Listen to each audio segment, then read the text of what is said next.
Forkin Allotment's Sunday Night Live, or as I like to call it now, Forkin Sunday Night Live. Tonight I'm going to be doing a bit more on companion planting and things like that. I'll just wait for a few more people to come in. I've got a new phone, by the way, Samsung Galaxy S20, so hopefully the video is a little bit better. I haven't actually tried the video on this yet, so hopefully, fingers crossed, we will get a decent, hopefully, fingers crossed the video will be okay. Hi Ray, hello, Ray's Allotment Garden, hello, how are you, good evening. So, just let me, had a few technical difficulties at the moment, so sort of trying to set up the phone and laptop, and yeah, a few bits didn't want to go the way I wanted it to, but yeah, hopefully I don't look like I'm sort of talking around the campfire, as people said before in my other videos, my other lives, because I was sort of more, the light was from below with the laptop underneath the camera.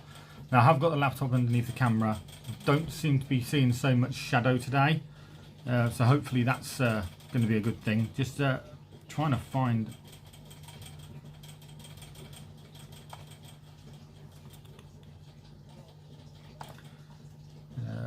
my notes here.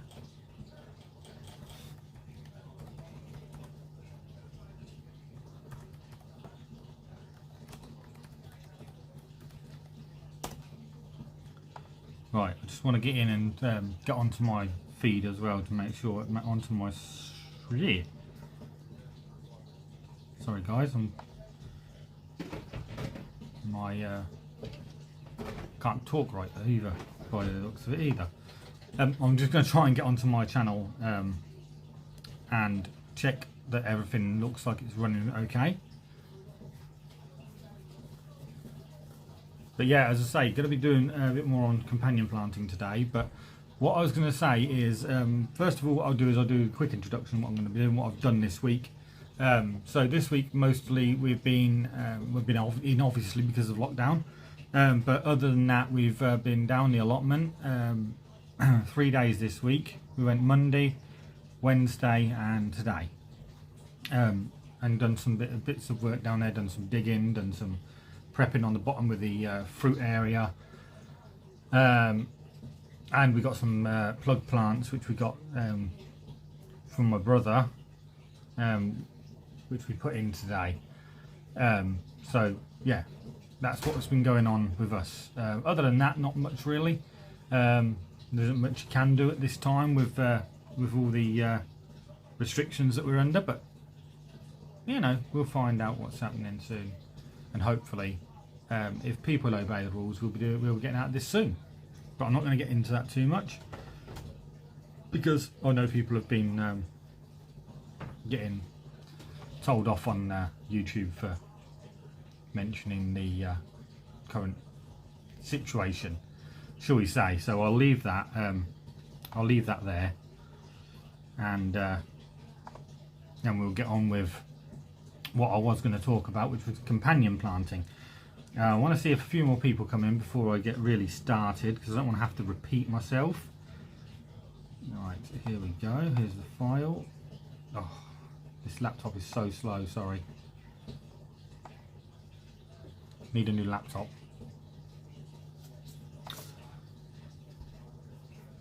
And this is a new laptop compared to the laptop I had before, and this one is quicker than that one, but it's still quite slow. It was a refurbished laptop, so you know, you sort of go with it, don't you?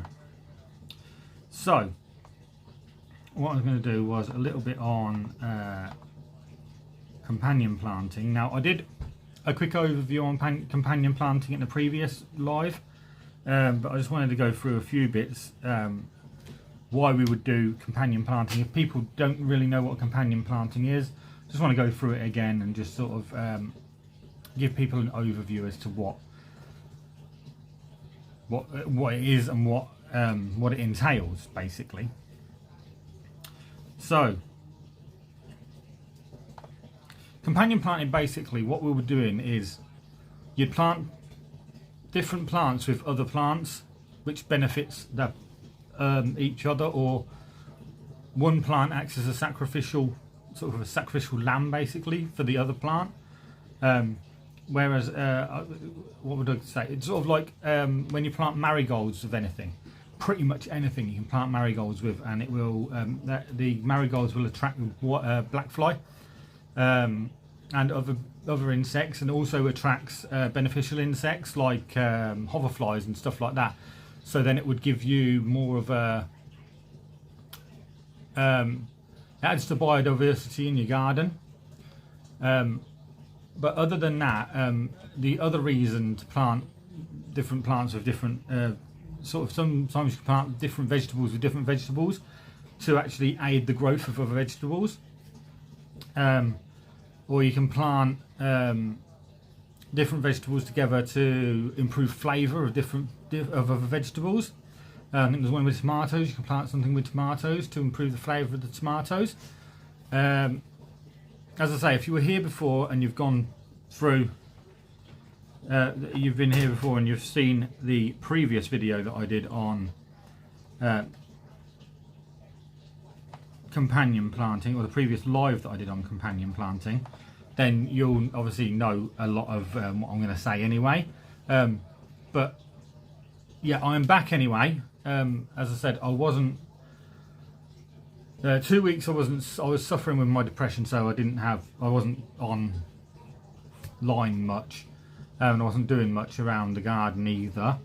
But I got myself back in order, sorted myself out, and now I'm back. I'm back on YouTube. I'm back at the garden. I'm back on all my social medias, and hopefully everything then is going to be everything now is going to be fine. But let's just see. Don't forget to hit the like, by the way, guys. Yeah, everything seems to be running okay. So yeah, we would plant some different plants with other plants, either to benefit the plant, either plant, or the plant that you plant with your vegetables would be like a sacrificial plant, like marigolds. They would they don't deter the aphids, but the aphids would prefer them over your crops. And it's also obviously it's an organic way of doing it. You're not going through and putting pesticides all over the shop. So you know what I mean. You're actually getting a more beneficial. It's more beneficial for your health as well, because you're not using pesticides, and therefore you're not putting any of those pesticides into your body.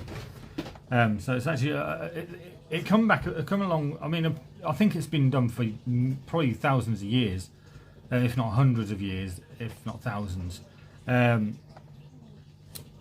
where people have planted different things with different plants with different plants, and found that there was a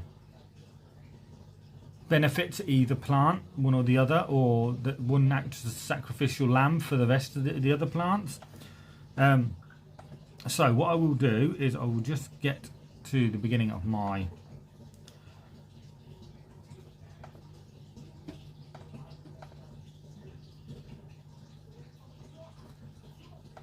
thingy here, my notes, if I can find where I started.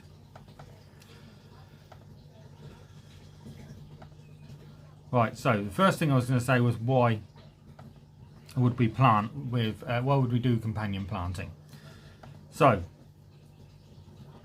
basically, as I said, the most important thing, really, the most important reason to do companion planting, so I'm just trying to put on do not disturb, sorry if I just put my hand in front of the camera there. The most important reason to do it is obviously because it benefits you, that you're not using chemicals. So there are several different ways in which we can companion planting can help you. It's a pest repellent. Some plants give off chemicals that either repel or actually attract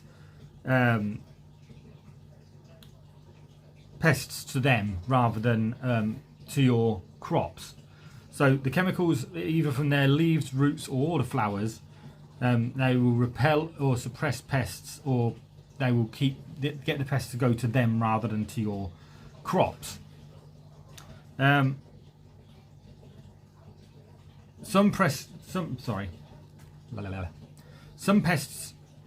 spread diseases, but keeping bugs under control will help prevent those. A lot of gardeners tend to use chemicals to control pests. So this is a more natural way, as I said, it's a more natural way and more in line with organic gardening. And obviously will help to reduce your need for chemical sprays. Catnip, for example, can repel aphids, ants and weevils, but also keeps mice away. But not just because it attracts cats. It can take as long as a year or two for natural chemicals to build up in the soil to provide this defence, as is the case with marigolds, which deter nematodes. Some people will claim that companion planting doesn't work purely because they've not given plants enough time to work their magic. So also, some plants are nitrogen fixers. So plants like beans, clover, peas, and some of other plants have nodules on their roots which grow rhizobium bacteria. This helpful bacteria takes nitrogen from the atmosphere and fixes it into the soil. This nitrogen fixing then benefits neighbouring plants as well as later crops planted in the same location. Also, as I said before, sacrificial planting. So if you have a plant that is particularly susceptible to a pest, you plant another plant nearby so that it acts as a decoy for the pests, and the pests flock to that plant rather than to your crops. You'll still get some pests on your vegetables, but not as many. Most of them will be on the sacrificial plant because they prefer that plant, and they can then be disposed of easily. The collard greens planted near cabbage keeps the diamondback moth away, as these are more attracted to the greens. Mustard is another trap crop that attracts cabbage worms or caterpillars, and harlequin bugs. I think some of this might be more relevant in the US to the UK, but most of it will be relevant anywhere because it deters certain things, which can be extremely. The harlequin bug and caterpillars can be extremely destructive to everything from cabbages to radishes, beetroots and potatoes, and just to mention a few. Don't pull the mustard up and dispose of the harlequin bugs because they will fall off and make their way to other plants. Dunk the stems by bending them into soapy water so the bugs drown. Plant mustard with clover or dill to attract parasitic wasps which will prey on the harlequin bugs. Some pairings also enhance flavour, so it will improve the flavour of some of your vegetable crops. One of the best known examples of this is pairing basil with tomatoes. These work fantastically in the kitchen, but when grown together, the basil makes the tomato more flavoursome. Many herbs, when grown with vegetables, will improve their flavour. Wild chamomile improves the flavour and growth of onions, cabbages and cucumbers. Also camouflage. A lot of pests use smell to find precious crops. Or to find your precious crop, should I say. Or they look for the shape of the plant. By choosing companion plants with a strong smell, you can confuse these pests. Or confuse many pests. And for those pests that hunt by sight, companion plants can confuse the shape of the plant too. Also shading, known as stacking in permaculture or as level interactions. This is the principle of planting taller plants so they provide shelter and shade for more delicate plants. This relies on you knowing the path of the sun through the sky. One example of this is the Three Sisters method, planting where corn provides welcome shade for squash plants. Companion planting can help to attract beneficial insects. Your garden needs pollinators as well as pest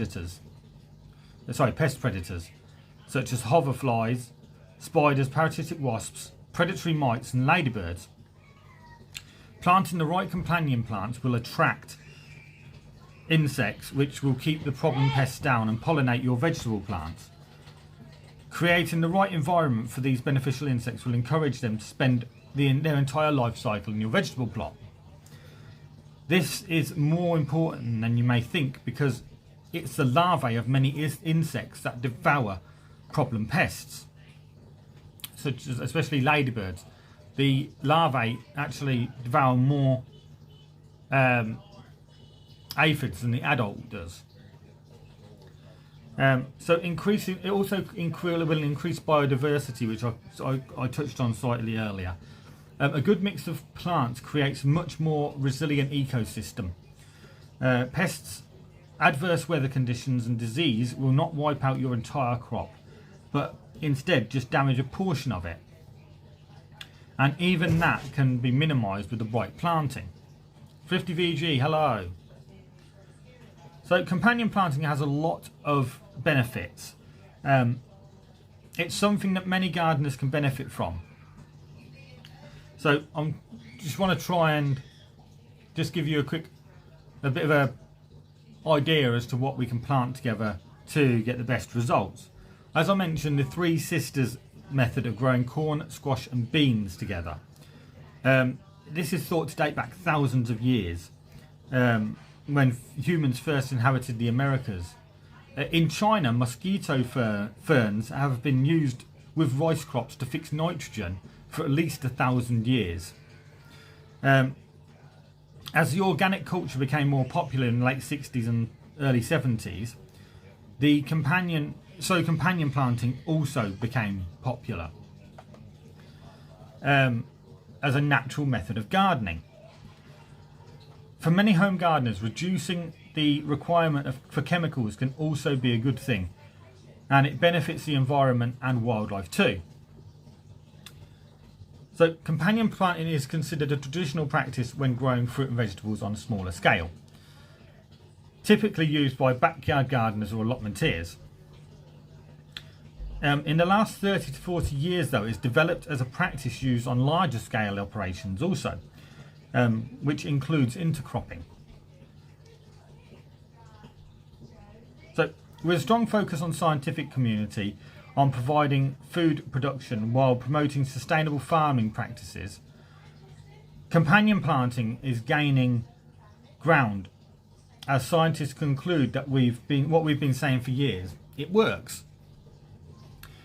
In more modern times, companion planting became better known in 1943 when Richard B. Gregg published a pamphlet entitled Companion Plants and How to Use Them. Around 20 years later, he published a book on the subject, which included the results of his own experiments, as well as laboratory experiments performed by Dr. Ehrenfried Pfeiffer. So that's a quick overview on basically the history of companion planting. So what we would do is we would choose a plant that we want to plant, and then we would find out what companions we can place with that plant. So we'll start with asparagus. So asparagus is a great plant for the patient gardener, taking several years to establish itself. Carl's off-grid, hello from Wisconsin, hello. Planting parsley and basil in the same bed as asparagus helps the plant to grow more vigorously. Tomatoes are good planted next to asparagus as they deter asparagus beetle. But also, being near parsley and basil benefits the tomatoes by helping them to grow better. Basil improves the flavour of tomatoes, as we've already mentioned, and also deters tomato hornworm. You can also plant marigold, dill, comfrey, or coriander near asparagus. These help to deter pests such as aphids and spider mites. Though to be aware that some of these may not be good for your tomatoes, obviously. Do not plant onions and garlic with asparagus as they affect the growth, as well as the growth of other plants such as peas. Potatoes should not be planted near asparagus either. So let's move on to beans. So beans are a great crop to plant as they fix nitrogen in the soil. Many people plant beans, harvest some, and then dig in the rest into the ground to build up the levels of nitrogen. Sorry, got myself a bit muddled up then. The most famous companion crop for beans is the Three Sisters method, where beans, corn and squashes are planted together. Beans enjoy being planted with sweet corn because it provides a natural trellis. Marigolds are also great with beans because they deter Mexican bean beetle, as well as other pests. Both French and African marigolds produce a substance in their roots which helps deter nematodes. Potatoes and catnip are also great companions as they help to deter Mexican flea beetles. Nasturtiums and rosemary help to deter flea beetles. Summer savoury should be planted near beans, but not so close it shades them. Not only does it repel flea beetles, but it helps to stimulate growth and improve flavour.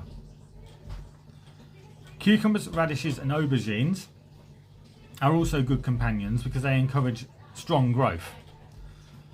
Other plants work well with beans include broccoli, cabbage, carrots, cauliflower, celery, cucumbers, peas, strawberries and fennels, as the beans fix nitrogen into the soil, and the beans are very beneficial to these plants.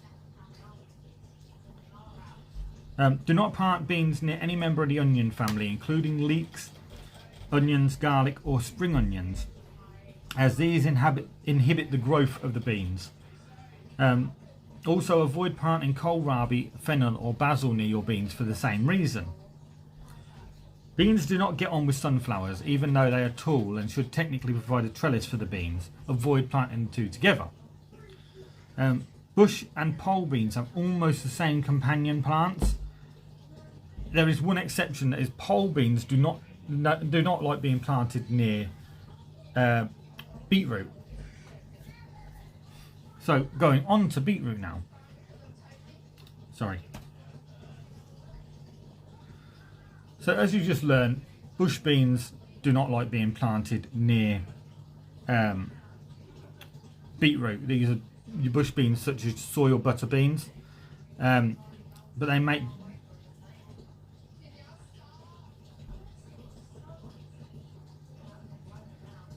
bush beans do like being planted near beetroot. Pole beans don't like being planted near beetroot. So butter beans and soybeans and any bush beans make great companions for beetroot. Plus they fix nitrogen into the soil for later crops. If bean beetle plagues your beans, then plant some summer savoury that will deter the beetles.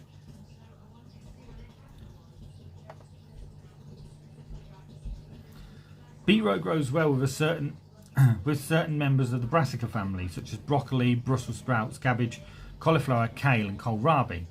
Hi Ray, welcome back.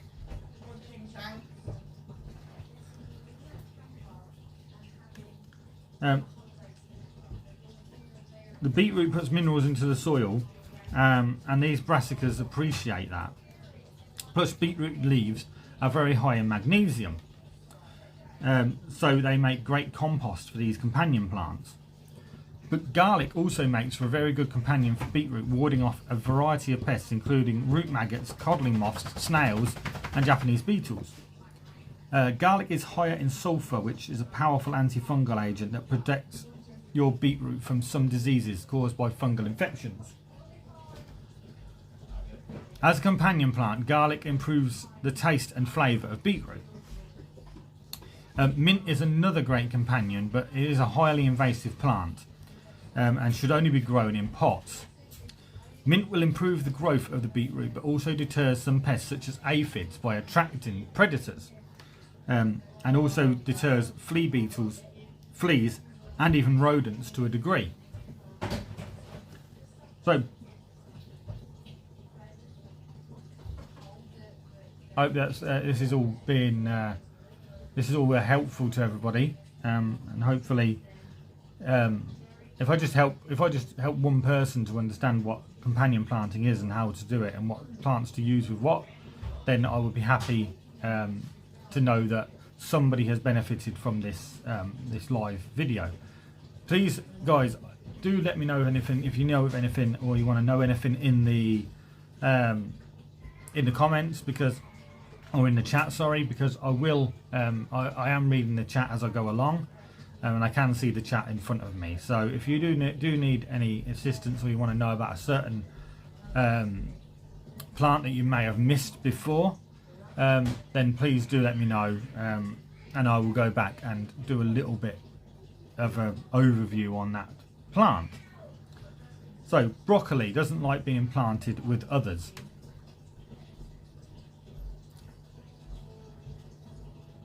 What are good companions with tomatoes?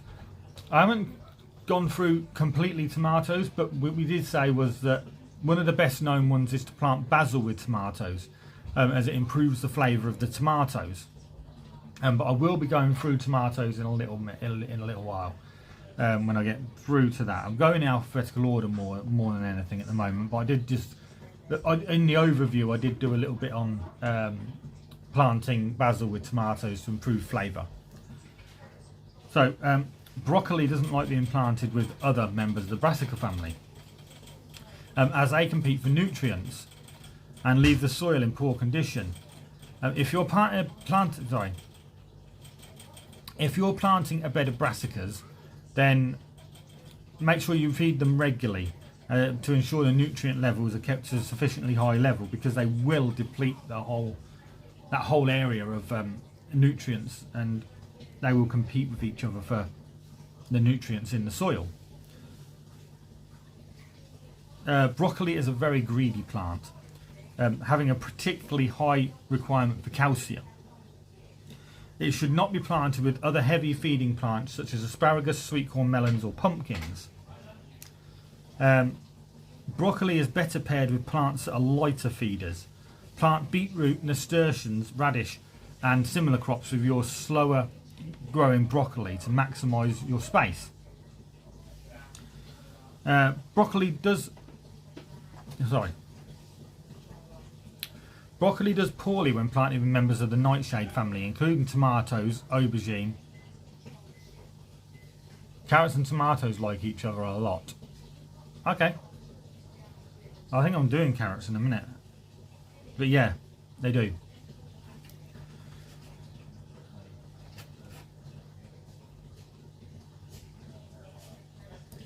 Yeah, tomatoes are a good companion for... carrots are a good... yeah. Vice versa. Tomatoes are a good companion for carrots, though you want to plant them 15 inches apart, otherwise the tomatoes will inhibit the growth of the carrots. The tomatoes provide much needed shade for the carrots, but also secrete a chemical called solanine, which kills harmful insects. And the carrots will help to break up and aerate the soil for the tomatoes, helping them to grow stronger. There we go. Broccoli does poorly when planted with members of the nightshade family, including tomatoes and aubergine, and any type of pepper, including chili and bell peppers. Grape, rue and mustard seed also have a negative effect on broccoli and should not be planted nearby. Both strawberries and pole beans do not make good companions for broccoli. Okay, Carl, thank you. That's no problem.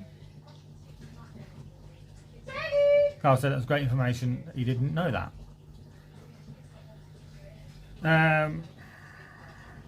Planting aromatic herbs such as dill, rosemary or mint in pots. Mint always in pots. It's such an invasive plant.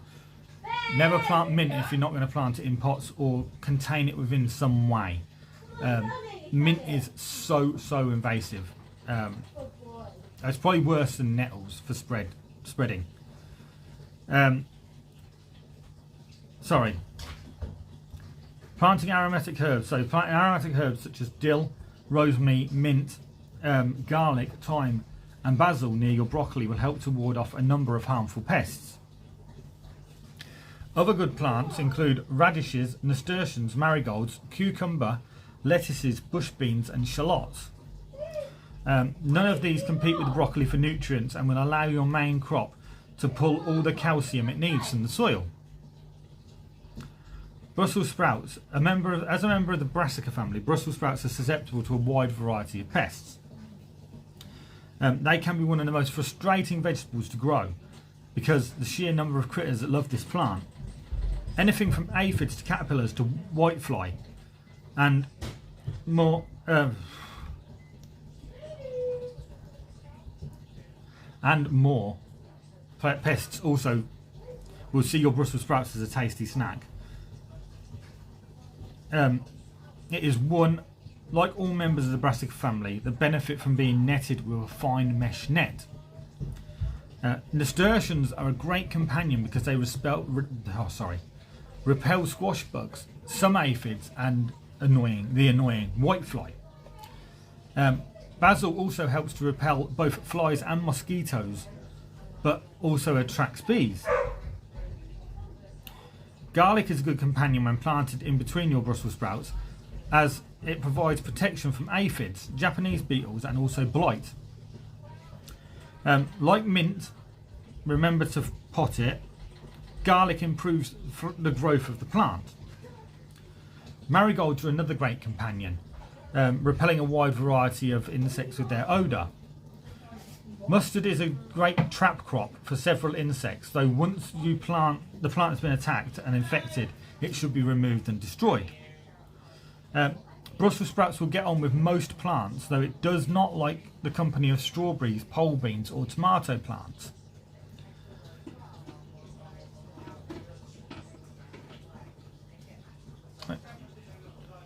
Just make sure that everybody's still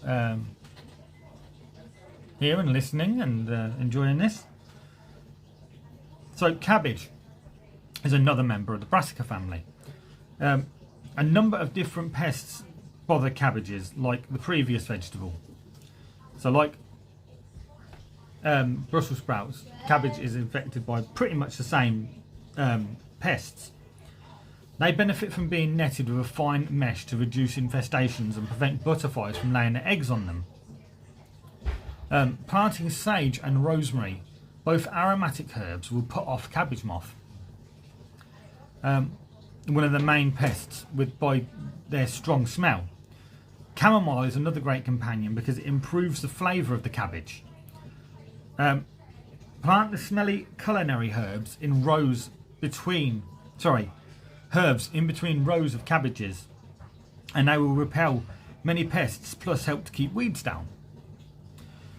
Marigolds are yet another good companion. For a similar reason, their scent confuses and repels pests such as aphids and cabbage moths. Other good companions include onions, celery and beetroot, as they improve the flavour of the cabbages and repel some insects. 50, okay, that's good. I hope you learned something. If not, if you didn't know, if you knew this already, then I'm sorry if I'm just going over something that you already knew, but maybe some people don't know this, so it would be helpful for them. You should avoid planting strawberries, tomatoes, grapes, mustard and pole beans with cabbages, as they do not make good companions. So carrots, we've already discussed that tomatoes are a good companion for carrots, though you have to plant them 15 inches apart, otherwise the tomatoes will inhibit the growth. But then the carrots will also help to loosen up the soil for the tomato roots. And the tomatoes secrete a chemical called solanine, which kills a lot of harmful insects.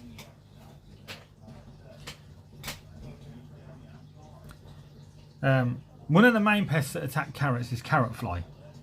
These destructive insects hunt by smell and can sniff out your carrots from a surprising distance. They usually fly no more than 18 inches above the ground and can be deterred by a fine mesh net 2 foot high around your carrots. However, because they hunt by scent, they can be put off by aromatic plants. Interplanting your carrots with onions, garlic or leeks is enough to confuse the carrot fly's sense of smell and protect your crop. Likewise, aromatic herbs such as chives, parsley, sage and rosemary will do the exact same thing. An often used companion is radish.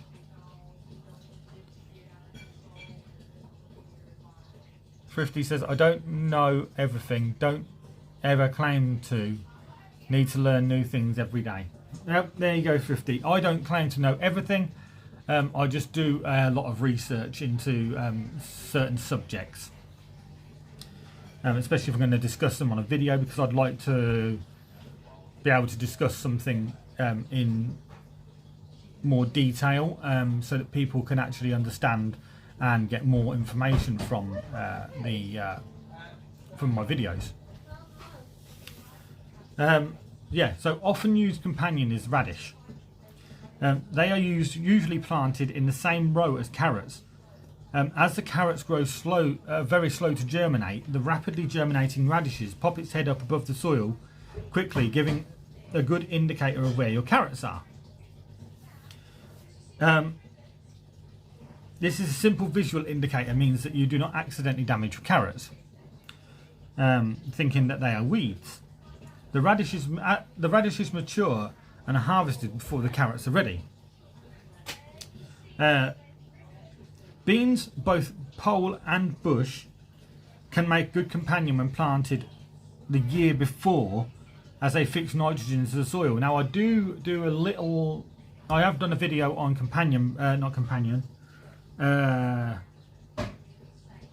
crop rotation, where I do discuss that you want to follow your root crops with, follow your legume crops with your root crops, because, or you can follow them with brassicas, because they do benefit either plant, roots or brassicas. But I'm not going to discuss too much about that here, because this is about companion planting, not hello Little Farmer's Farm, how are you today?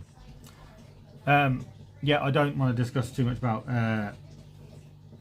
crop rotation, because we're doing companion planting.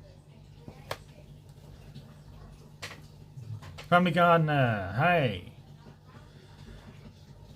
So as I said, guys, if you missed the beginning, I'm doing these in alphabetical order. So if there's any plants before carrots in the alphabet that you would like to know what to plant with them, then you can either go back in the video and check it out, or if you let me know in the chat, I have got the chat on my screen, so I can see the chat, and I can let you know a quick overview really of what you can plant with that plant. So really anything from A to B. Yeah, anything beginning with A or B. If you'd like to know what to plant with that vegetable, then let me know in the chat and I will give you a quick run through of what you can plant with those. So as I was saying, bush beans, both pole and bush, can make good companions planted the year before, as they fix nitrogen into the soil. Growing them with carrots though causes issues, because they shade and crowd out the carrots. To grow long straight carrots, you should plant them in 3-inch wide drain pipes that are around 2 feet long. Fill these with a sandy soil mixture and a single carrot plant put into each pipe. As carrots fork and stunt when they hit rocks or obstructions in the soil, this is the best way to get a lovely long straight carrot. Avoid planting carrots with dill and coriander, as both of these secrete a chemical from their roots which is harmful to carrots. Parsnips are also vulnerable to carrot fly, so are best not planted near carrots unless you are surrounding them with protective aromatic plants. So next we have cauliflower. So this is another member of the brassica family. So we know from previous talking about brassicas before that brassicas have a wide variety of pests. It's susceptible to cabbage moth, it's susceptible to whitefly, aphids, anything, slugs, snails, whatever. Everything tends to like brassicas. It's like a brassica feast. So cauliflower will benefit being interplanted with other crops rather than being planted in rows. It helps to disguise the cauliflower from cabbage moths. Cauliflower likes high levels of nitrogen in the soil, so it's always worth planting beans in the ground before cauliflower. As I said, beans followed by brassicas is always a good way of doing your crop rotation. Or you can do beans followed by roots. Brassicas, I think, do need the nitrogen more. But then the roots of beans would also break up the soil, which would make it nicer and finer for like things like your root crops. A summer crop of beans dug in, fix the nitrogen in the soil, then followed by an overwinter crop of cauliflower works particularly well. Interplanting cauliflower with celery and oregano helps deter a variety of pests, including the dreaded cabbage moth. Cauliflower also appreciates being planted by tomatoes. One plant that doesn't do well with cauliflower is strawberries.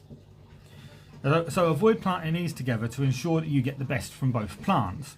Now, I wouldn't plant strawberries with my vegetables anyway, but I know some people do plant strawberries in with their vegetable beds, but mine would be more with my my fruit, or in a hanging basket.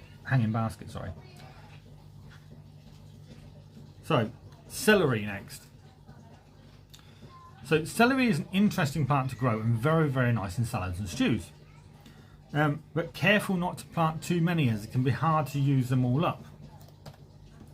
And they do have a tendency to bolt if left in the ground too long. Planting celery near any member of the cabbage family is a great idea. The scent of celery plants deters cabbage moth, which will leave your brassicas alone. Leeks and onions grow well with celery and will help prevent infestations of insects that feast on it. Planting flowers such as snapdragons, cosmos, nasturtiums, marigolds or daisies near to your celery will also help to keep harmful pests away from your vegetable crop, while attracting beneficial insects and predators such as parasitic wasps. Bush beans and peas are a good companion because they add much needed nitrogen to the soil. Planting celery in the shade of either spinach or tomato will help keep the sun off the celery and prevent it from drying out.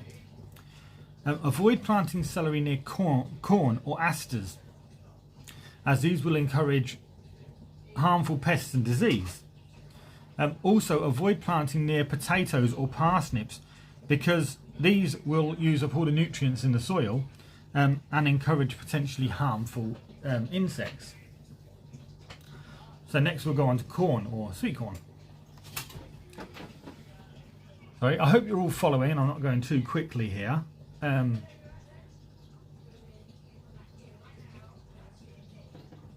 Yeah, I hope that we're all following and everything's going fine and we're not buffering or anything, and you're also following what I'm saying and I'm not losing you all. So sweet corn is another popular crop to grow, producing delicious ears of corn. Remember that it's always planted in blocks rather than rows to encourage pollination. Corn benefits from being planted with beans or peas as they fix nitrogen in the soil. Remember the Three Sisters method that I discussed earlier. If you don't know what the Three Sisters method is, then please let me know and I will just quickly tell you what it is. It also benefits from being planted with any member of the squash family, as this acts as a mulch. Acts as a mulch to the soil, helping to retain moisture and keep weeds down. If your area is plagued with, this is probably more for Americans, but if your area is plagued with raccoons, then interplanting corn with cucumbers will help prevent the raccoons from stealing your crop. It might help with might work the same with rats. I don't know. Cucumbers are unpleasant to raccoons for some reason, and they will stay away from your crops. Clover can be planted with your corn to act as a living mulch and add nitrogen to the soil. This isn't very popular with gardeners, as clover can run amok. But one study showed that clover and corn together produce a larger, better crop of corn. Although some people say that you should plant potatoes with corn, the benefit comes in hot areas where the corn shades the potatoes, which prefer cooler weather. In most other areas, planting the two together is not a good idea because both make high demands on nutrients in the soil, and that can... both of them being in the soil at the same time can obviously it'll be detrimental to both plants. Dojo's allotment specialist. Hello, buddy? How are you? So if you're feeding your crops regularly, then this will not be much of a problem, but the competition can cause both crops to grow poorly, potatoes and corn this is. Also, potatoes attract many pests that will feast on the corn, including potato aphid, cutworms, fall armyworms, and others. Tomatoes should not be planted near sweet corn because they attract several pests that will decimate your corn crop, including corn earworm, also known as the tomato fruitworm, and a tomato hornworm. That's good. I'm glad you're good, Dojo. Thank you for coming along.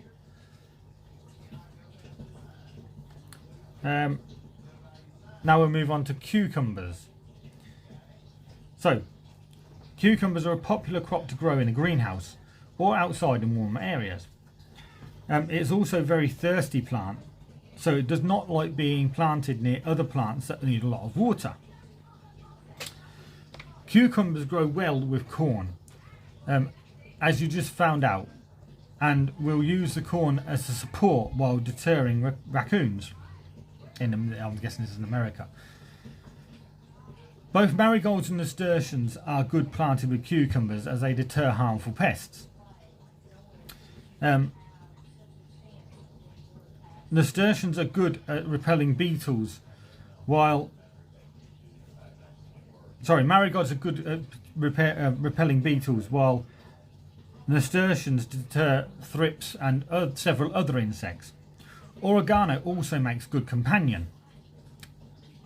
Privet Hedge and a Rickety Fence Gardening Channel. Aaron, hello, how are you this evening? Oregano makes a good companion due to its insect repelling properties. Dill is another herb that is beneficial for cucumbers, as it helps to improve the flavour of the ripe fruits.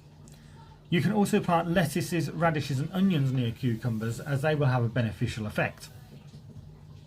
Like many plants, beans and peas work well with cucumbers, particularly when grown the year before in the cucumber bed, as they fix the beans or peas fix nitrogen in the soil, which is highly beneficial to the cucumber plants.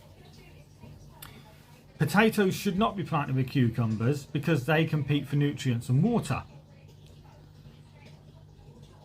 I'm good, thank you, Aaron. Thank you for coming along. I hope that people learn something from this. I know some of you are probably more experienced and more knowledgeable than myself, but maybe there may be something in this that some people don't know, so we'll have a look. Sage is a herb that should not be planted near cucumbers because Sage is a herb that should not be planted near cucumbers as it makes for poor growth. I'm good, don't worry, I'm fine, Aaron, no problem.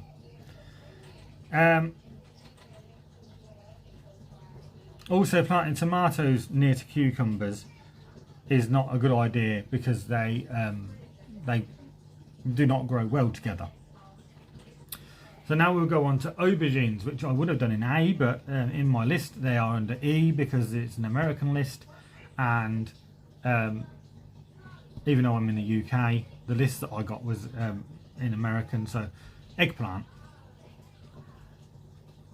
So eggplant, or aubergine, as it is known in Europe, is a popular vegetable with a long growing season. In cooler areas it must be grown under glass, yet in warmer climates where the growing season is long enough it will grow outside. To deter flea beetles, plant catnip, though make sure to cover this with something like chicken wire, otherwise your plants will be beset by every cat in the area. Hot peppers are another good companion, as they secrete a chemical from their roots which prevent both root rot and Fusarium disease. Sweet peppers have a similar effect but secrete slightly lower amounts of this chemical. As with other plants, beans make a good companion for their ability to fix nitrogen into the soil. They are better grown the year before you plant your aubergines. Just be careful that your pole beans don't shade your aubergines, as aubergines like direct sun. Bush beans, however, provide a different benefit to pole beans because they repel the dreaded potato beetle. You can use Mexican marigolds for its beetle repelling properties, but beans do not like it, so you'll have to choose either beans or marigolds. French tarragon and thyme are beneficial herbs to plant with aubergine as they repel harmful insects. Thyme also has the effect of deterring garden moths. Tomatoes also make good companions for aubergines, as do spinach and potatoes.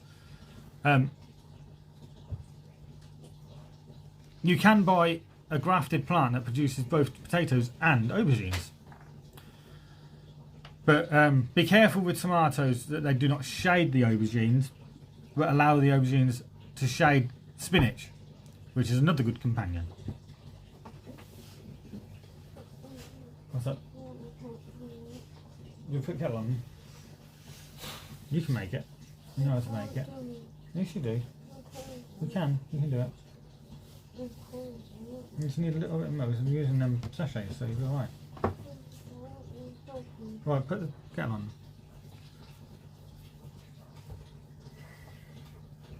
Right, so we'll go on now to Kohlrabi. So, Kohlrabi, coming from the German word for cabbage turnip, is a cooler weather crop that is not commonly grown. A member of the cabbage family, it isn't particularly hardy and suffers from all the usual problems that affect brassicas. Plant onions with your kohlrabi to deter pests. The smell puts off cabbage moth and many other common pests. Lettuces interplanted with kohlrabi will repel earth flies. Kohlrabi does not like being planted with strawberries or tomatoes. Both of these will stunt its growth. Pole beans should also not be planted near kohlrabi either. So next we go on to leeks. So leeks, as a member of the allium family, companion planting with leeks is very similar to that of onions.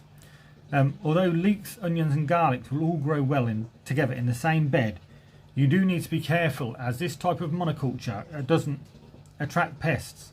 So you be careful that this type of monoculture doesn't attract pests or encourage build-up of disease. Aaron says, what's everyone been up to? I've been down the allotment 3 days this week. Me and Mrs. F have.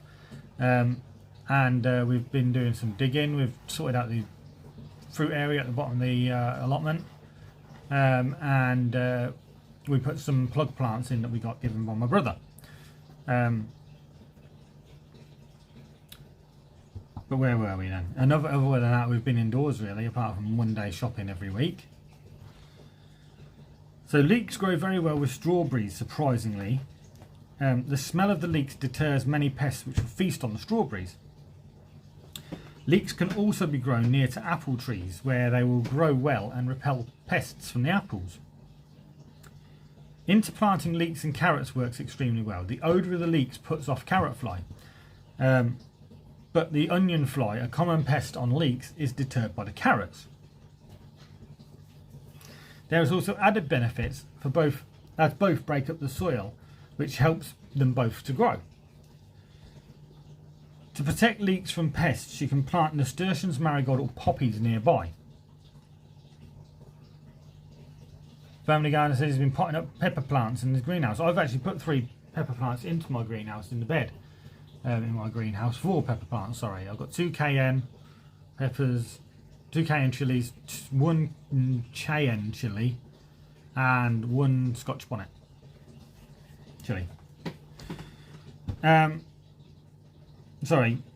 Protect leeks from pests. You can plant nasturtiums and marigolds or poppies nearby. The scent of these plants puts the pests off that affect leeks. Other good companion plants include celery, parsley, beetroot and tomatoes. That sounds very productive. That's what Aaron said. Pole beans and peas should not be planted near leeks, as they do not grow well together, and the leeks will stunt the growth of the beans or peas.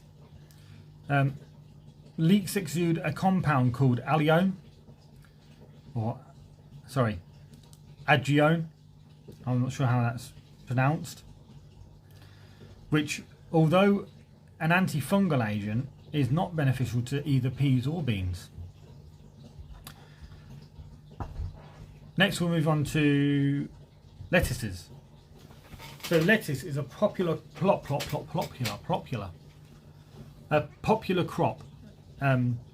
This is at most risk from slugs. Okay. Just let me finish this bit. Growing mint in pots and positioning it around your lettuce crops will help to repel slugs. Lettuce is also great to plant with onions, leeks or carrots. As these are slower growing crops, they often struggle to compete with the faster growing weeds. A broadleaf lettuce will grow and crowd out the weeds, leaving more room for the carrots and onions to grow. As these need more space, you'll harvest the lettuce and then the ground is weed free. The same principle applies to broccoli, which also needs a lot of space between plants, which means that weeds can take over. Family Garden says, for some reason I can never grow lettuce. I can't grow carrots. Get loads of top growth but no carrot. Go figure. Radishes also grow well with lettuce, as the radishes grow very quickly. Plus lettuce helps to give the radish a better flavour. A bed containing radishes, carrots and lettuces works very well together. Cucumber is another good companion for lettuce, though be careful it doesn't crowd out the lettuce. As radishes deter cucumber beetle, planting some of those too will help to protect your cucumbers. Another good companion plant for lettuce is strawberries. These grow well together, particularly with the addition of some onions to repel pests. Marigolds also grow well with lettuce, and beans or peas are good to plant before lettuce to fix nitrogen in the soil. Avoid planting lettuce with parsley, as the two plants do not complement each other. Just give me a minute guys, I'm just going to go and make a cup of coffee and I'll be back. talk among yourselves if you need to.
Right guys, I'm back.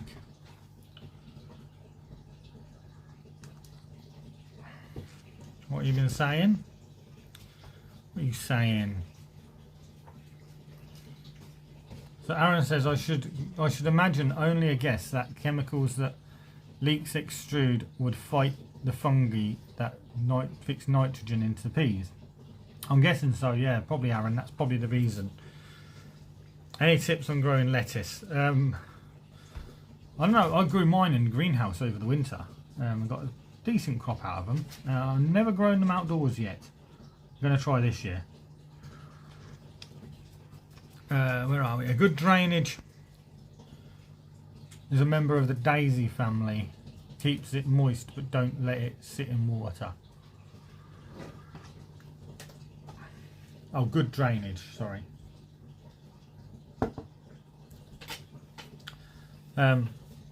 Okay, go get your coffee. I'll make myself some tea. Okay, thank you. Family garden lettuce. Oh, there you go. So that's about lettuce. Good drainage. It's a member of the daisy family.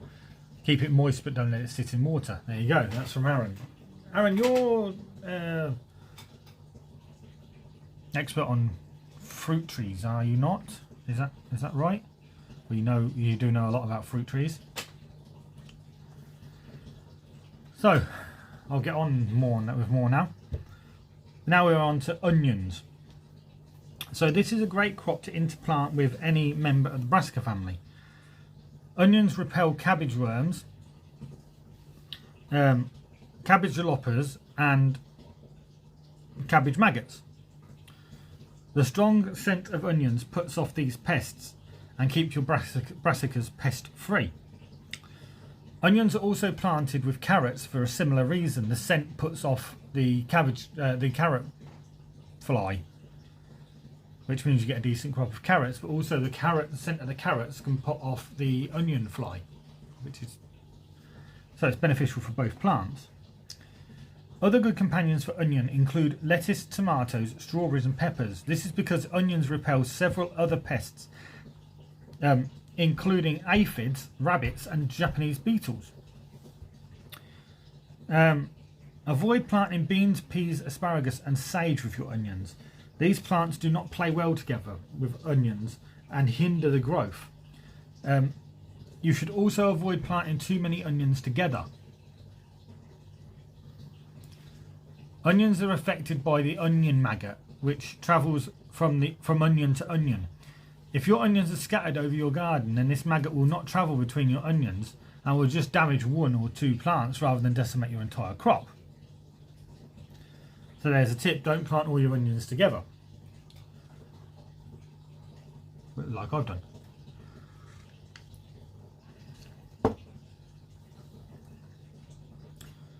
Peas. Peas are a popular crop which make great companion for a wide variety of plants. Wayman Cyberdude. I want to try and grow onions in a container year round. I've not tried that one, but it might work. Suppose if you've got the heat, enough heat to make them grow in the winter, then yeah, that would probably work. Peas. This popular crop makes a great companion for a wide variety of plants.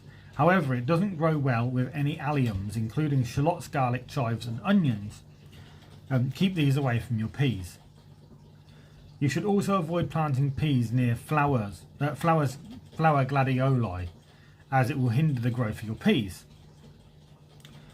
Planting your peas with coriander, or cilantro for you American peoples, sage, marjoram or mint in pots works well with as these pungent herbs help to deter a variety of pests.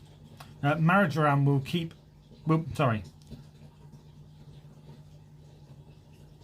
Onions are difficult in containers, yes. I did think about that one. Aaron, yes. Marjoram will help to attract pollinators to your peas, ensuring a bumper crop. Other good companions for peas include radishes, carrots, parsnips, turnips and any member of the cabbage family. Be aware that root crops can be crowded out by peas if they are planted too close together. However, as many of these are slow growing, they are ready after the fast growing peas mature. As you learned earlier, peas are suitable for part of the Three Sisters growing method, which means they grow well with peas, beans, corn and cucumbers or other squashes. Potatoes, here we go. Potatoes are a popular crop, because I know a lot of people have been putting potatoes in now, so you might want to know this one. We've put potatoes in recently. Potatoes are a popular crop and susceptible to a wide variety of pests and disease. Companion planting can help organically control these problems and minimise the damage they cause. If your area is particularly susceptible to a pest or disease, then look for a potato variety that has some resistance bred into it. Potatoes are a deep-rooted plant, so it makes sense that many of its companions are shallow-rooted.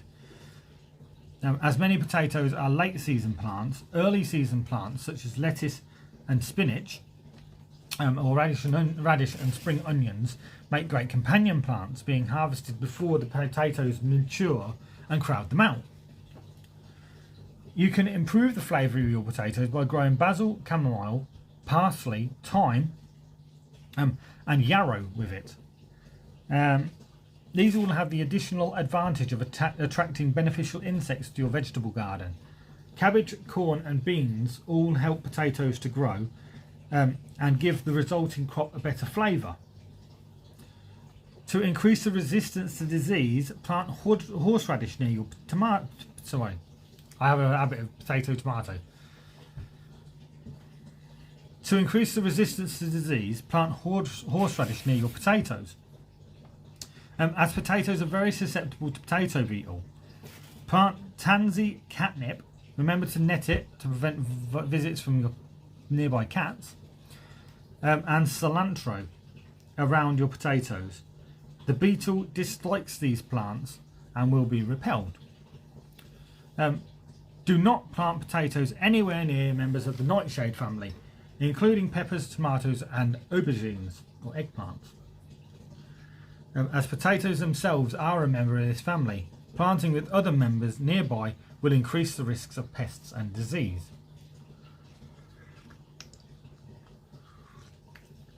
Both tomatoes and potatoes are susceptible to blight, and it will transfer from one to the other.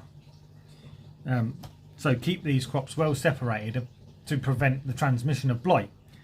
Ideally, do not plant another member of the nightshade family in the same soil for 2 years to ensure that the pests and disease do not build up in the soil.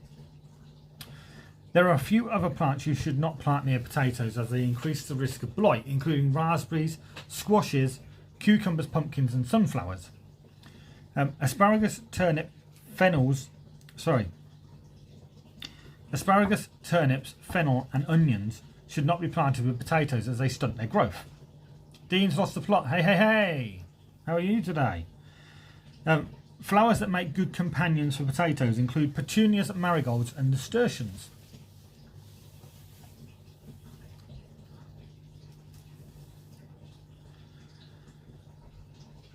Right, next we go on to pumpkins. I like growing pumpkins, they're fun. Pumpkins are a fun plant to grow, as I just mentioned, though they take up a lot of space because they can grow so big. They do not make good companions for most plants. They tend to crowd out other plants due to the speed in which they grow once established. Good, Dean, good. However, pumpkins can be planted with corn and beans using the Three Sisters method. Be aware that your corn needs to be at least 2 feet tall before you put the pumpkins in the ground, otherwise the pumpkins will crowd out the corn and kill it off. Dean's just finished a finished the premiere. Hope you're well. I'm good, thank you. Dean says, I'm growing a giant one this year for fun. Cool, Dean. I'm going to try the, is it Big Macs from Wilkinson's, Wilco as it's now called.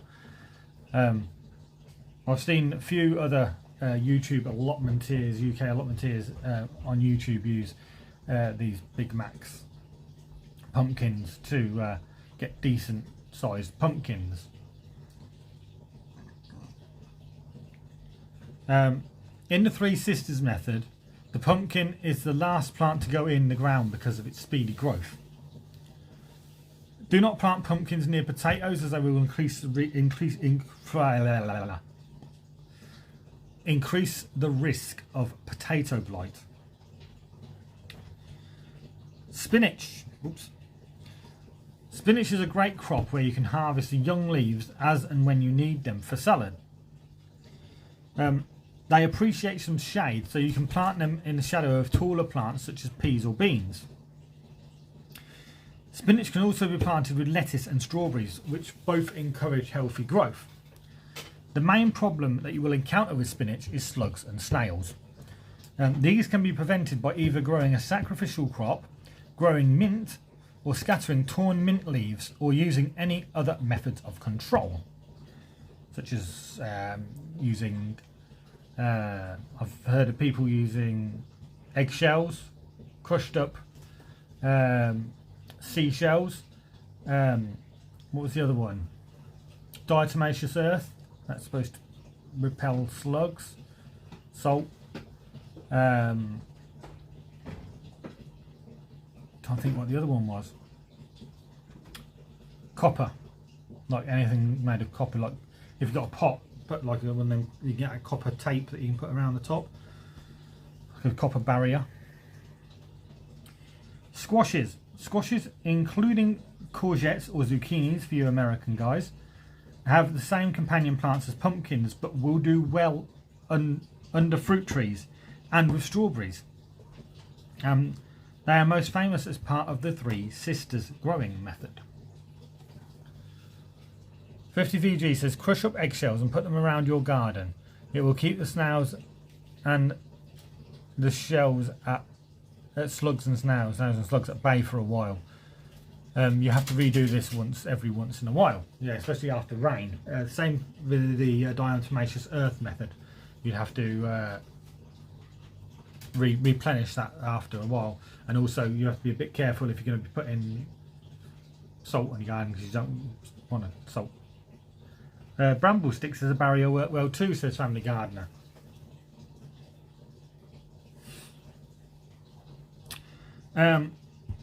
Where were we? So icicle radishes are also great companions to squashes. Plant several radishes with your squash plant and it will deter several pests including cucumber beetles and squash squash bugs. Nasturtiums also make good companions, improving the taste and growth of your squash. According to a study by the North Dakota State University, nasturtiums also help repel pests such as aphids. Marigolds also make for good companions as it too will repel a variety of pests. Radishes are another good companion for its pest repelling properties. Herbs such as catmint, dill, peppermint, oregano, marjoram, parsley, mint and lemon balm all help to repel insects, but also remember plant mint in pots. Don't let it grow in the ground because it's prolific. Remember to keep mint and lemon balm in pots. Otherwise they spread like wildfire and take over your vegetable garden. Avoid planting squashes with pumpkins because they attract pests and disease, increasing the risk of losing your crop. Also, avoid planting near potatoes because they are too greedy plants and will compete for nutrients and will stunt the growth of both plants. Doesn't work. What doesn't work, Dean? The eggshells or the bramble sticks? Yeah, I've heard that one, Aaron. Sheep's wool helps keep the slugs away. I've heard that one as well. I think I see a YouTube video, but they will climb over it sometimes. So you might get the odd one that isn't deterred by it.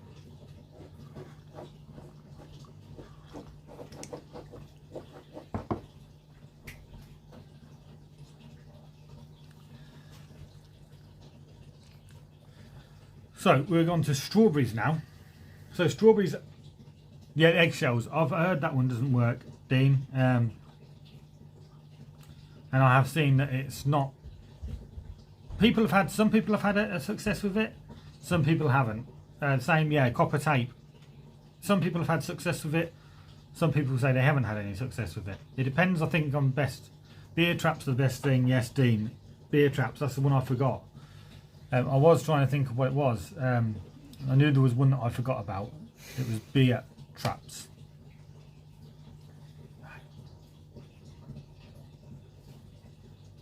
No?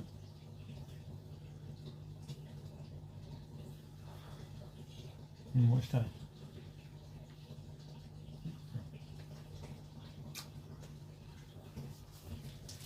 Salt is very toxic. I wouldn't use it. Yeah, Aaron. As I said, it is toxic and it can be, not very good for your garden, so yeah, probably best not to use it. But I have heard people obviously pour salt onto slugs and snails to try and get rid of them, but you wouldn't put it around your plants. So strawberries. Strawberries are another very popular plant to grow at home. Strawberries can be susceptible to a wide variety of pests and disease, meaning companion planting is very welcome. One of the biggest problems will be slugs and snails, so use the usual controls to keep them off your crops.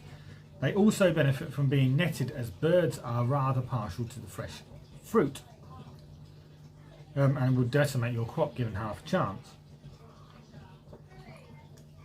Most flowering plants make good companions for strawberries as they attract pollinators and beneficial insects. Borage is a popular companion not only for its flowers, which are also edible, but because it repels unwanted pests. Yarrow, evening primrose, goldenrod and Roman chamomile also attract beneficial insects to your strawberry crop. Catnip is another good companion, though remember to cover it to prevent cats from wrecking your main crop. This will repel aphids and cabbage loppers, both major pests for the strawberry. Rue is another good plant to grow, which will repel beetles, while basil repels both mites and aphids. Lettuce is a popular companion plant for strawberries, and the two grow well together. Beans and peas also make good companions because they add nitrogen to the soil, which the strawberries appreciate. Onions and garlic are also excellent companions for strawberries, as their strong smell repels several harmful insects. Spinach also makes a good neighbour because it exudes compound called saponins, which repel many pests that feed on the strawberries. Copper take is a static field around it, which does deter them to a degree. Like I say, I've seen people, some people have had success with copper tape and some people haven't. Maybe Dean hasn't had so much success with it, so maybe that's why Dean doesn't really rate it that much. But I mean, for me, Dean is more experienced than myself, so Dean knows what he's doing. I'm not saying I don't, but sometimes I don't know what I'm doing. And nematodes also work well, however you spell it. Yes, for getting rid of slugs and snails, yes.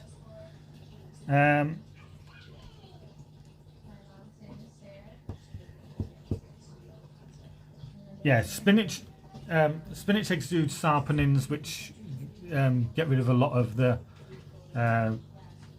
pests that feed on strawberries. Dean says, I've seen lots of videos of them sliding over it. Yeah, Dean, I've seen the same. The same with eggshells, sheep's wool, even diatomaceous earth, which is supposed to be pretty much kill them. I've seen them just slide over the top of it, not be even bothered by it.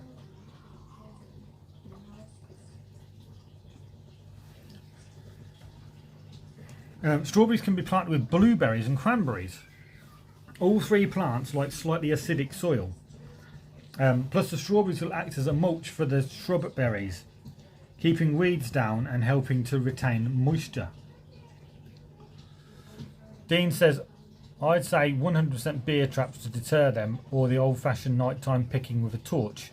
Yeah, I've done that, Dean, the old nighttime picking with a torch. Strawberries should also be planted near cabbage. Strawberries should not be planted near cabbage or broccoli due to them being susceptible to the similar pests. Tomatoes. Now I know people have been asked, somebody's asked about tomatoes earlier on.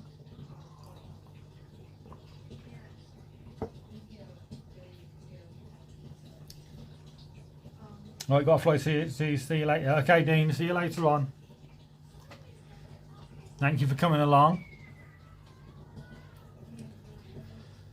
So, tomatoes, there we go. We've got tomatoes now. Carlo asked about tomatoes, and we did mention basil, obviously.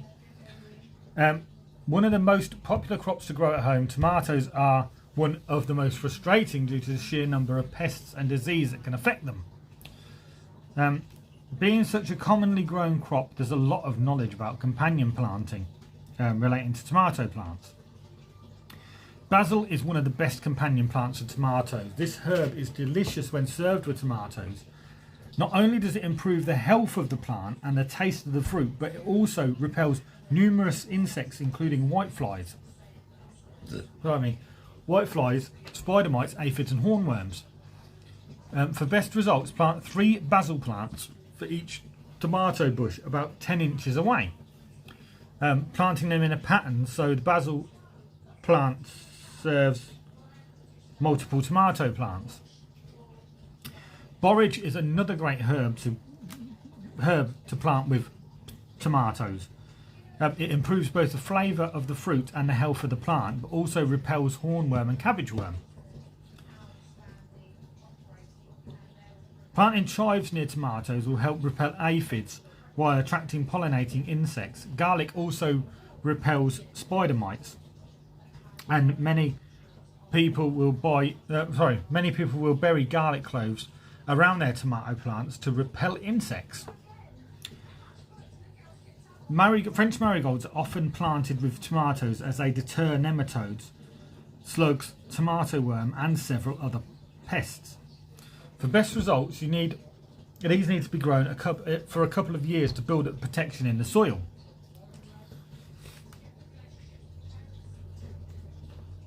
Solder on a 9-volt battery to a resistor to the copper band. Electrocute the buggers.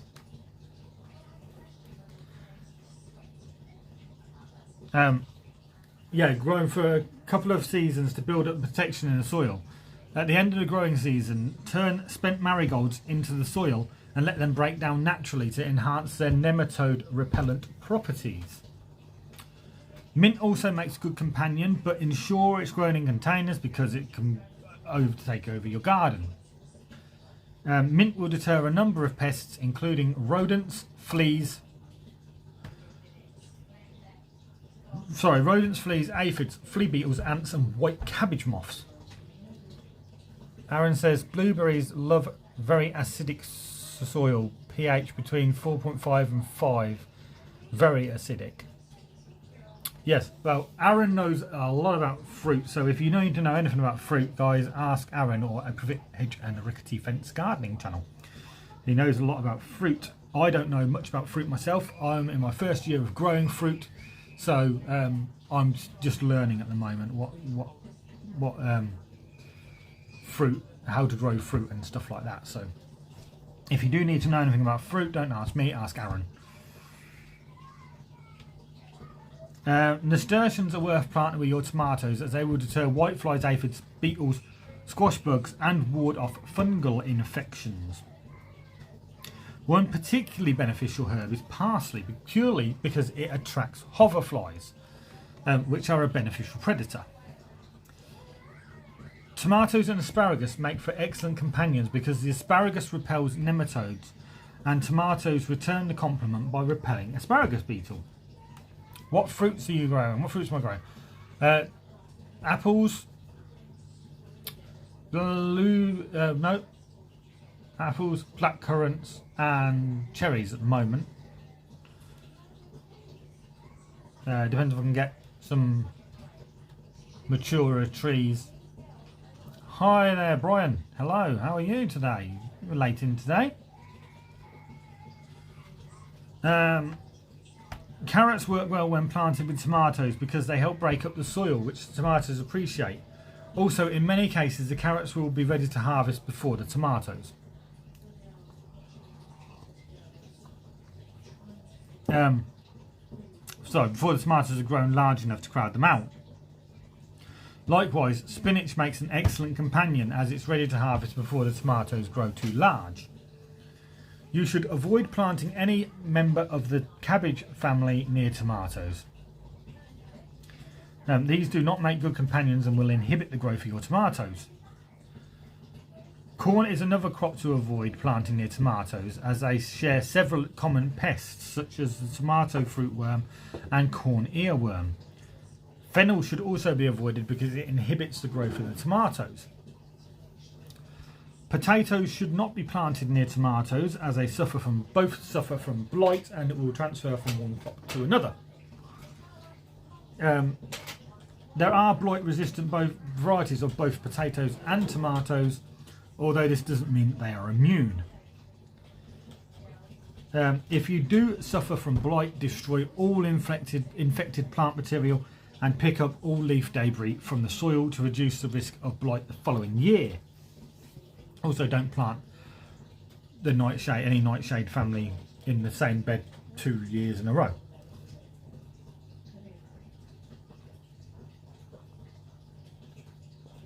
Going great, Brian. How's it going? Have you been able to get out yet? Dill is a bit of an odd companion for tomatoes because when it's young, it will help the tomatoes grow and improve their health. As the dill matures, it will stunt the growth of the tomatoes. If you are growing dill near your tomatoes, harvest it before it becomes mature. There we go. It's a strange one, but it works. Now, tomatoes are also good companions for rose bushes. Interplanted amongst roses, they will be protected from black spot. Tomatoes planted near gooseberries will repel harmful insects. Tired? Tired. Go get some tablets from the drawer in the kitchen. No, I'm just in the drawer in the kitchen. Hold on.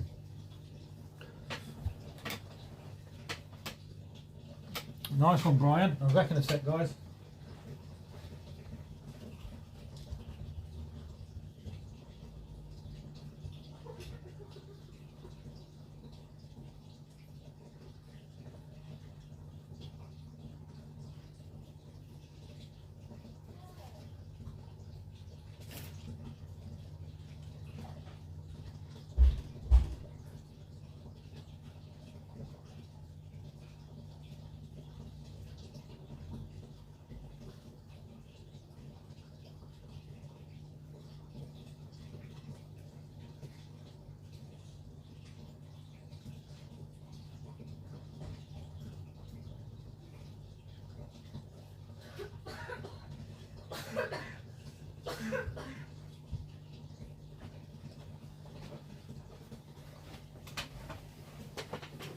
Right, sorry guys, I'm back again now.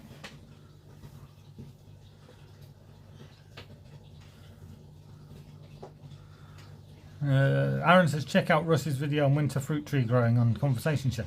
I'll check that out, Aaron. I haven't seen it yet, but I will check that one out.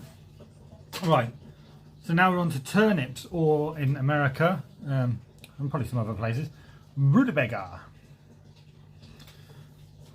So peas make an excellent companion for turnips because they fix nitrogen into the soil, which the turnips appreciate.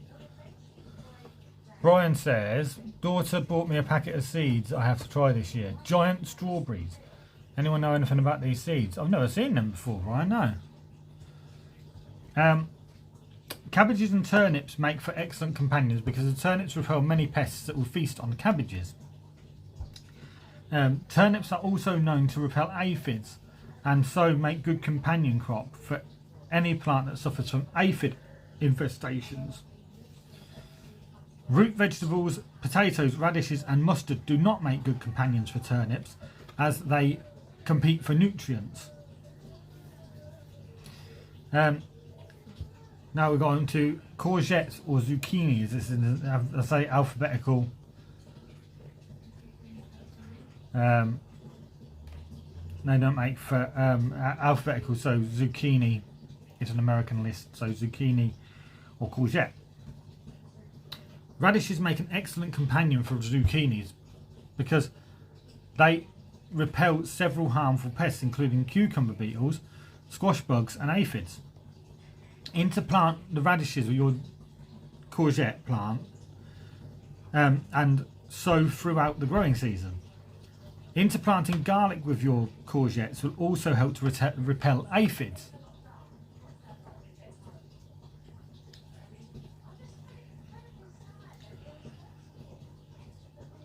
Beans and peas are a popular companion due to their ability to fix nitrogen into the soil. Both nasturtiums and marigolds are excellent companion plants.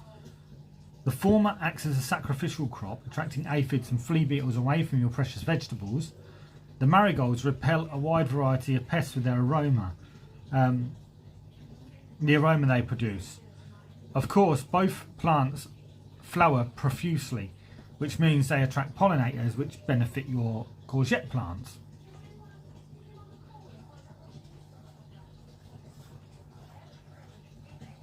There are several herbs to plant near courgettes to repel pests and attract beneficial insects, including borage, parsley, mint, marjoram, lemon balm, dill, oregano, catnip and peppermint. Mint and lemon balm should be grown in pots, as I've mentioned before. Don't want to stress that enough. I'm going to keep saying it. And if you're going to grow catnip, then make sure you net it to make sure that you don't get cats all over your garden. If you plant zucchini around the base of your, or courgettes, sorry, around the base of your corn plants, then it will confuse the squash vine borer. Avoid planting potatoes in the vicinity of zucchini or any other squash plant because they will inhibit their growth. Ooh.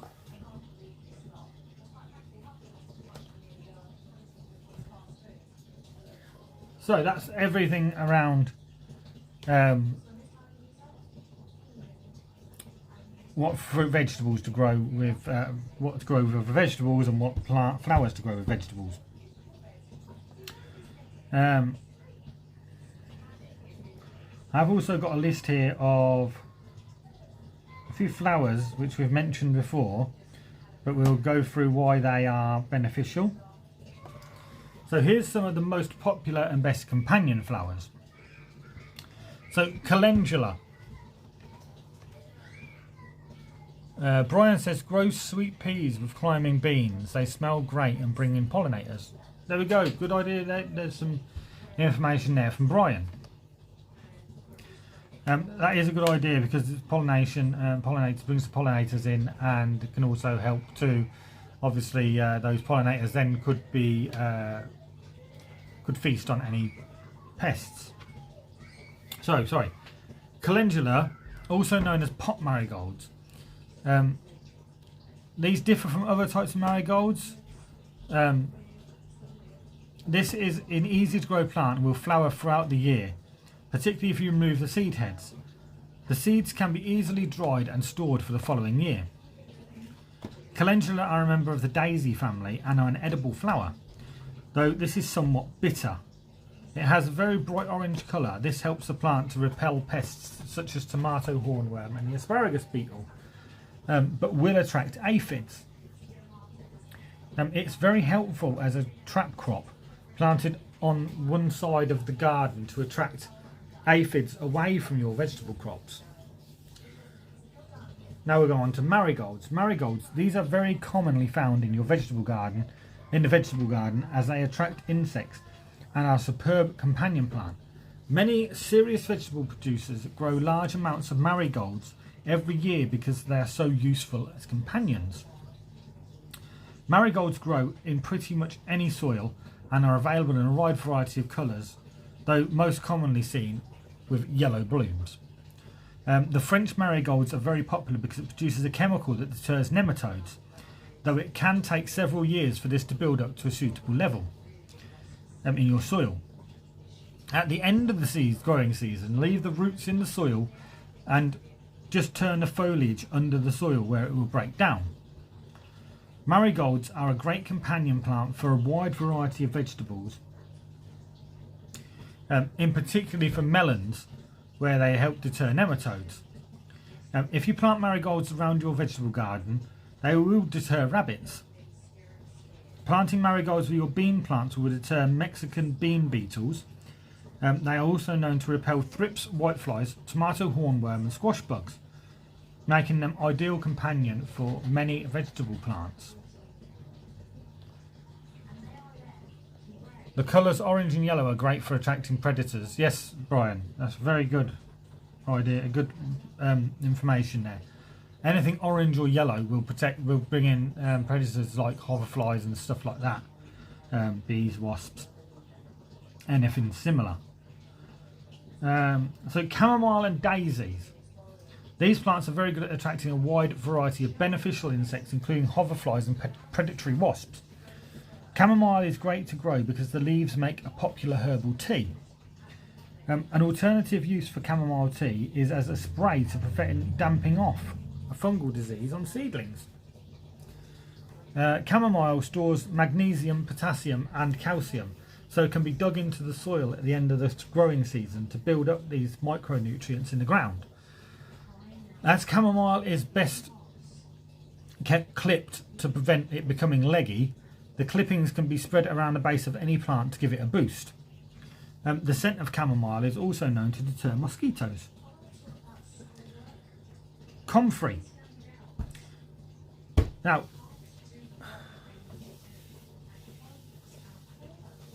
I love the smell of marigold, all marigolds after a shower. I've not actually had any marigolds at the moment, so I don't know about the smell of them at the moment. Comfrey. Now, some people, if you're regular on this channel, you might know of my battles with comfrey on my plot. Comfrey is considered a weed by many gardeners. Now, I know it's also a beneficial plant because the flowers attract beneficial insects into your garden. But it does have its uses.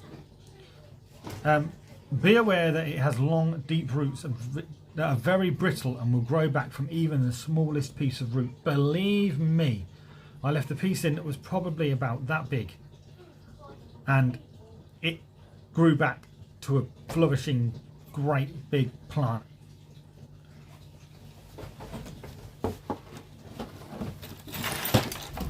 Oh dear. Pick up the charger. I didn't mean to.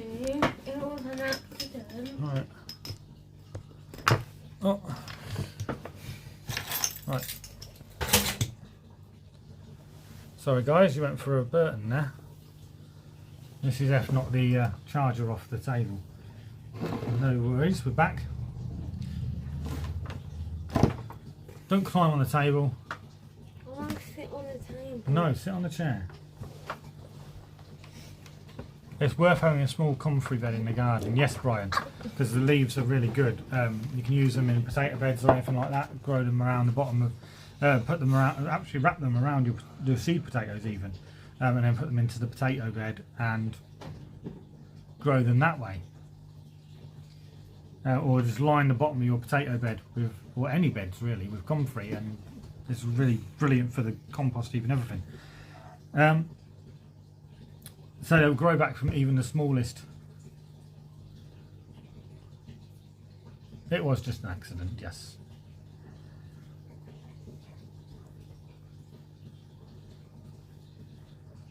Where are we?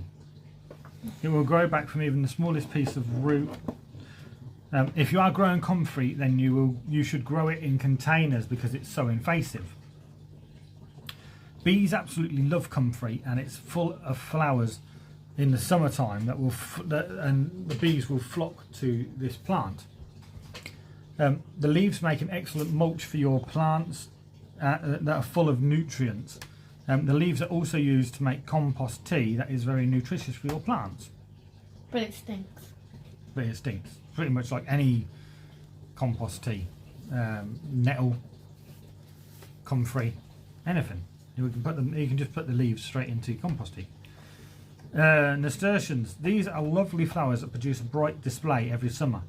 It's a very useful plant as you can eat the flowers and the leaves. Someone just says she's back or something. But I'm back. My battery died on my phone. Okay, 50, no problem.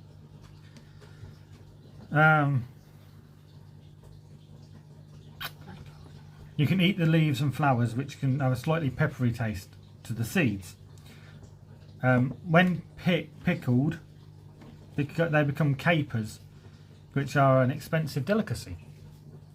Nasturtiums do not particularly attract beneficial insects, but it does act as a trap or sacrificial crop. Black fly or aphids are very attracted to nasturtiums and will usually leave your main crops alone to flock to this plant. It is then very easy to remove the affected stems and dispose of them. This helpful plant also provides some protection from both squash bugs and beetles. The seeds are quite large and very easy to collect and keep for the following season, though you will usually find they self-seed. Plant these amongst your cucumbers to provide protection against cucumber beetles. Aaron says, oh hang on a minute. Ryan says propagation of comfrey is best by root cuttings in the autumn. Okay, Brian. And Aaron says borage you might never get rid of. It's very invasive. Yeah. Again, say you could grow them in pots or in a container or something. So where are we? Cosmos. These are a very easy to grow annual plant that produces a wonderful display of colour. In your vegetable garden, plant either bright orange or white varieties, as these attract not only bees but also green lacewings. These delicate-looking insects are surprisingly good predators and feast on many of the soft-bodied insects, such as scale insects, thrips, and aphids that can be found in your vegetable garden plants. Sweet peas. Now, Brian mentioned this. These are another beautiful crop that produce a wash of colour. There are hundreds of different varieties on the market, from dwarf to full size, in a range of colours. Plant sweet peas with pole beans for a wonderful wash of colour. Plus they will attract beneficial pollinators to your plant.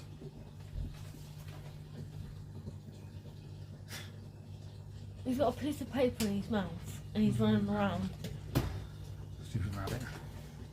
Roses. There we go. Although roses don't make a particularly good companion plant, they are helpful when planted near grapevines as they attract aphids. When you see aphids on your roses, you know to protect your vines. I just sowed Cosmo seeds in my flower bed about an hour ago. My first. Oh, okay. I had Cosmos last year. They're nice plants. Protect your vines. Many grapevine growers will use roses as a trap crop to protect the precious grapes. Okay, family garden, no problem. I'll probably be going soon anyway. I'm just going to finish this bit off. Roses, though, are affected by a wide variety of pests. Planting garlic near your rose bushes will help to deter a lot of these pests. Garlic chives also have a similar effect, but has the added benefit of producing a lovely display of flowers.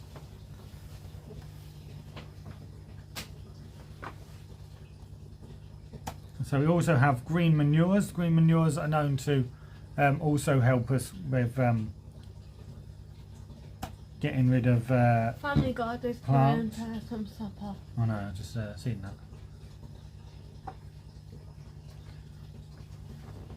Is it that time already? So with your green manures, you've got alfalfa, which is best sown between April and July and is ideal for alkaline soils. Some alfalfa seeds are injected with nitrogen fixing bacteria, so they can be used to fix nitrogen into the soil. Normal alfalfa seeds will not fix nitrogen into the soil. Alsic Clover, Trifolium hybridum. Another legume. This can be dug in after 2 or 3 months, or in larger areas left for up to 2 years. It grows well in wet acidic soils and is typically grown from April through to August. Blue lupin, bitter blue lupins, these are a perennial flower. Also a member of the legume family, grows well in soils that have light, sandy or acidic. I do mention, I've got a video on green manures. Buckwheat is a half-hardy annual that grows in spring and summer, usually growing between April and August. It grows very well in nutrient poor soils and dug in after 2 or 3 months. Crimson clover is a perennial legume that will grow in light soil. It is sown any time from March through to August, typically dug in after 2 or 3 months. However, you can leave this green manure in the ground up until it flowers. He keeps going like a meerkat. Essex red clover, or Trifolium pratense, a great perennial green manure that is ideal for loamy soils. It is best grown between March and August, being dug in after 2 or 3 months or left for up to 2 years if required. Fenugreek is an annual legume which is planted in the spring or summer. In the UK it doesn't fix nitrogen into the soil, but it does in warmer climates. It is typically dug in after 2 or 3 months. Grazing rye, a green manure that is ideal to improve soil structure and will overwinter in most areas. It is best sown anytime between August and November, being dug in the next spring. Mustard, an annual crop that is a member of the brassica family, therefore should not be followed by any brassicas, as it could encourage a build-up of clubroot disease. This is sown between March and September, being dug in after 2 or 3 months. Phacelia. In milder areas, this green manure is very pretty flowers, will overwinter and can be sown in autumn months. Typically, though, it is planted between April and August, being dug in after 2 or 3 months. Trefoil. This is a legume that will overwinter well and can either be an annual or biennial plant. Sorry, lost my place then. It prefers light, dry soil that is alkaline and sown between March and August. Trefoil can be dug in after 2 or 3 months or can be left for up to 2 years in larger areas.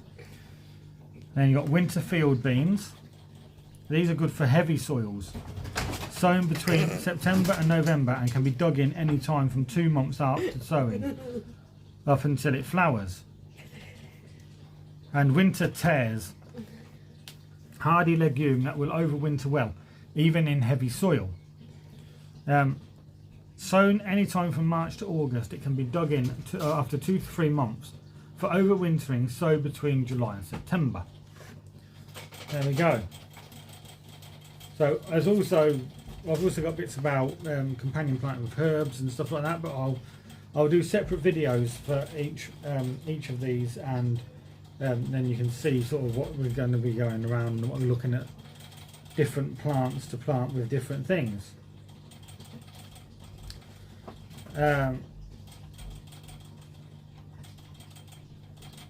So yeah, pretty much I think that is everything on my list. Just let me check this further down. I've got a companion planting guide for trees as well, which I will do another video for. I have companion planting for pest control. That will be another video. We've planted some cabbage. Herbs to deter pests. Mm-hmm.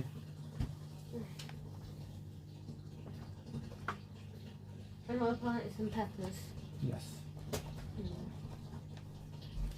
So, if you want to deter aphids, the best companions are catnip, chives, coriander, chrysanthemums, dried and crushed, eucalyptus, fennel, feverfew, which is best planted near roses to attract aphids, garlic, marigold, mint, mustard, nasturtium, onions, and oregano.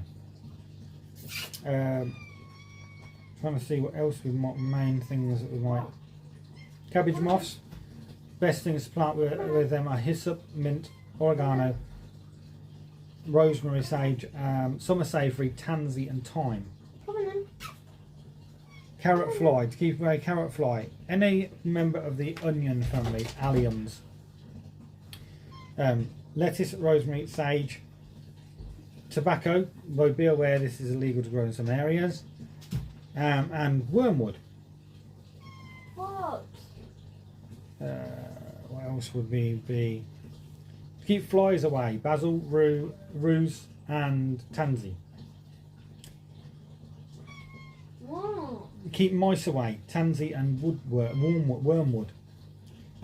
Yeah. Don't eat them. Keep away moths. Plant lavender, rosemary, and wormwood. Don't chew them. To keep away onion fly, plant garlic. To keep away slugs and snails, plant fennel, garlic, rosemary, or sage. And cabbage, white butterflies, plant mint. Don't climb over that. And to keep away white fly, Leo. plant basil, marigold, oregano, peppermint, and thyme. Right, the cat is playing up and being shouted at, so I'm going to get off now, guys. It's trying to eat your boiled beans. But we've been on for nearly 2 hours anyway, which is usually about the same sort of time that I do my videos for. So, yeah, guys, thank you for joining me today. Please do remember to like, comment, and subscribe if you are not already subscribed to the channel. And please do check out any of my other videos, and also check out any videos that I've got upcoming. And I will be back again live next Sunday. We may do more on this companion planting stuff. May do companion planting for trees and stuff like that. May do companion planting for some other plants and stuff like that. And I may do a little bit about allopathy. But yeah. Allopathy? Allopathy. What the?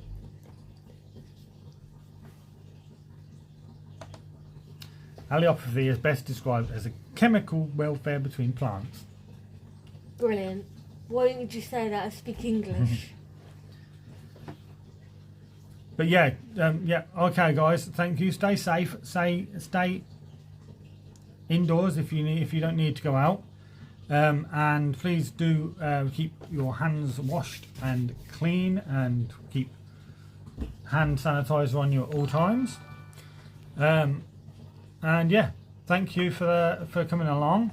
I hope that some people have benefited from this video, and have learnt some new things about plants, and have learnt a new skill. But yeah, other than that, I shall see you all later.